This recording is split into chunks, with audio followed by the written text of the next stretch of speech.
Welcome to today's finance series. It is a pleasure to connect with you again in this week. I am going to continue the series on business failure, but today I am going to focus on a failed business plan.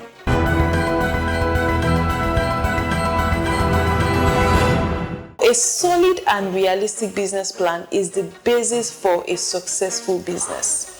Also, when you are seeking investors or you are looking to raise funds, whether from a bank or a DFI, depending on what you intend to do, but you want to raise capital, this is one of the documents that is typically required.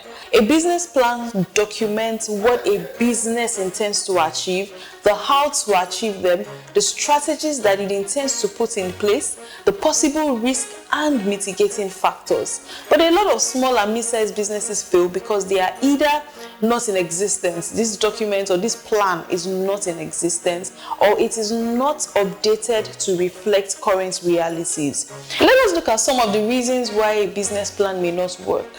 The first is trying to do so much at the same time. The next is a lack of alignment between strategy, objectives, and the vision of the business. The next is a lack of a detailed financial projection. So you don't know the actual estimate of what you intend to achieve in terms of the cost and the resources that is required. So to a large extent, maybe in the real sense, what you want to go into would cost you 100 billion, but what you've estimated is maybe 20 billion.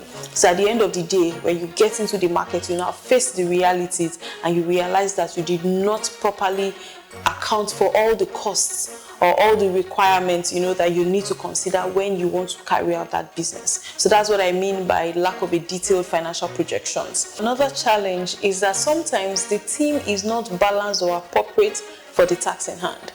Another issue that businesses have is on complexity.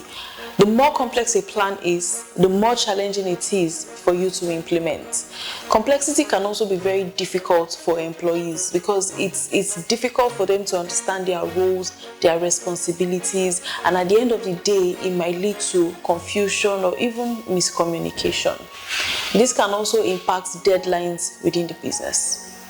Moving on, another point is a lack of flexibility and adaptability, particularly as it relates to external factors in the environment. So you need to understand how the macroeconomic factors impact your business and ways in which your business can, survive or weather through the storms. Let's take it a step further and let's look at, what this business plan should actually cover and why, every business should actually implement their business plan.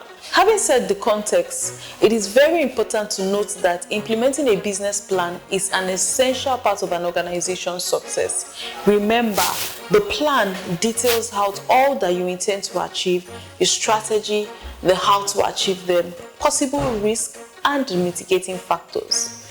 I agree that it is not as straightforward or it is not a straightforward process. However, there are certain activities that needs to be detailed out in your business plan. Your operational goals, your strategy, your vision, the how to achieve them, to even your marketing, your distribution strategy needs to be properly stated in your plan, and you need to drive it to the end.